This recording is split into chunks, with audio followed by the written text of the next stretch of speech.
Quais são as empresas que você reconhece desde que começou a se entender como uma pessoa? Com quase meio século de vida, eu posso dizer que, se antes era muito comum encontrar empresas com esse perfil, a cada ano que passa, a lista dessas empresas diminui sensivelmente. Posso dizer que desde sempre existiu a Casas Bahia, por exemplo.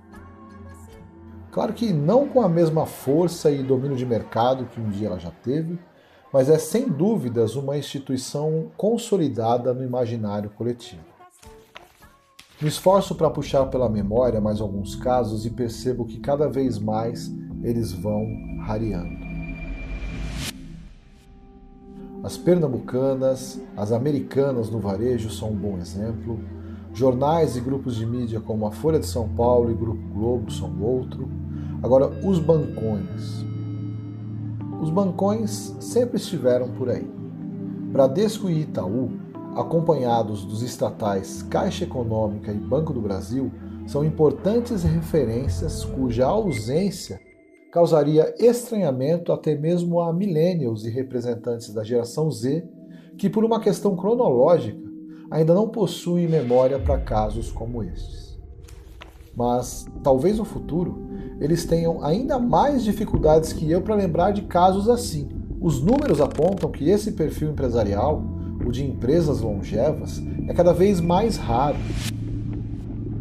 Dados do IBGE apontam que, somadas as idades de todas as empresas brasileiras, das mais antigas como as citadas e as mais recentes como o MEI, que um amigo seu abriu recentemente para trabalhar, a idade das empresas somadas e divididas é de 11,4 anos. E esse número segue em queda. Claro que estou excluindo aqui multinacionais como a Nestlé, Coca-Cola e McDonald's. Elas nem são o foco aqui, mas eu quero te convidar para refletir sobre o papel das empresas em nossa sociedade. As empresas, melhor ainda, as corporações, para usar um termo que dá ênfase nas instituições públicas ou privadas, elas cumprem um papel fundamental no capitalismo, atuando tanto na economia quanto na manutenção do nosso tecido social, fomentando o desenvolvimento de carreiras e empregos, desenvolvendo a diversificação econômica e, por que não dizer, que também a promoção de valores culturais, desenvolvimento tecnológico e impulso à pesquisa. Pensando nisso, e propondo um recorte ainda mais preciso para ser possível analisar um setor fundamental dessa importante engrenagem, eu lhe pergunto: qual empresa do setor imobiliário você conhece desde sempre? É certo que os mais jovens poderão citar algumas.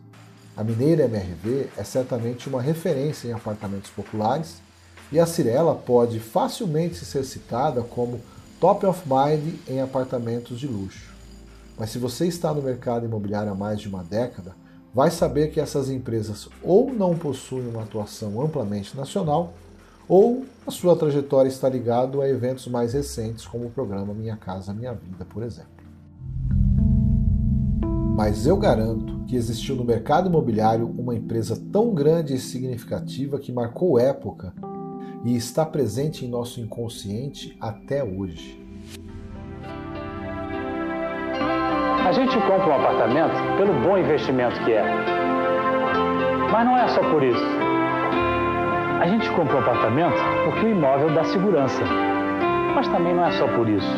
Porque a gente pensa no futuro. Eu sou o Denis Levati, historiador e profissional do mercado imobiliário, e convido você a viajar no tempo comigo para conhecer a trajetória de uma empresa fundamental para o mercado da construção e da moradia no país. Convido você a visitar a história daquela que foi a maior construtora da América Latina, uma empresa com atuação nacional que, em mais de 4 décadas, construiu mais de 100 mil prédios em todo o país, foi referência nas instalações de padrões construtivos e, no seu auge, chegou a empregar mais de 26 mil funcionários, ocupando a 17ª posição no ranking das maiores empresas do Brasil. Porque não existe nada melhor do que a casa da gente. É por tudo isso. Encol, uma razão a mais para você ter o seu imóvel.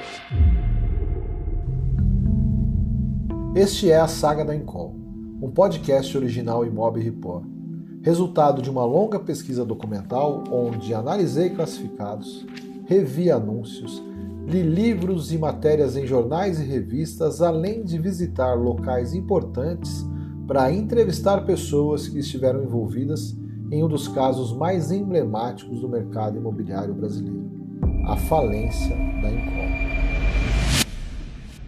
Quais as causas da derrocada? Quais as consequências do fim da construtora? Quais as versões sobre a ascensão, o apogeu e a queda da Encol? Uma construtora que liderou o mercado por décadas, deixando um imenso vácuo após o seu fim. Nos últimos meses, eu mergulhei em centenas de conteúdos sobre a Encol. Essa pesquisa me permitiu, passados 25 anos desde o evento da falência, contar essa história sem a influência do momento, trazendo uma interpretação neutra e fundamentada em evidências.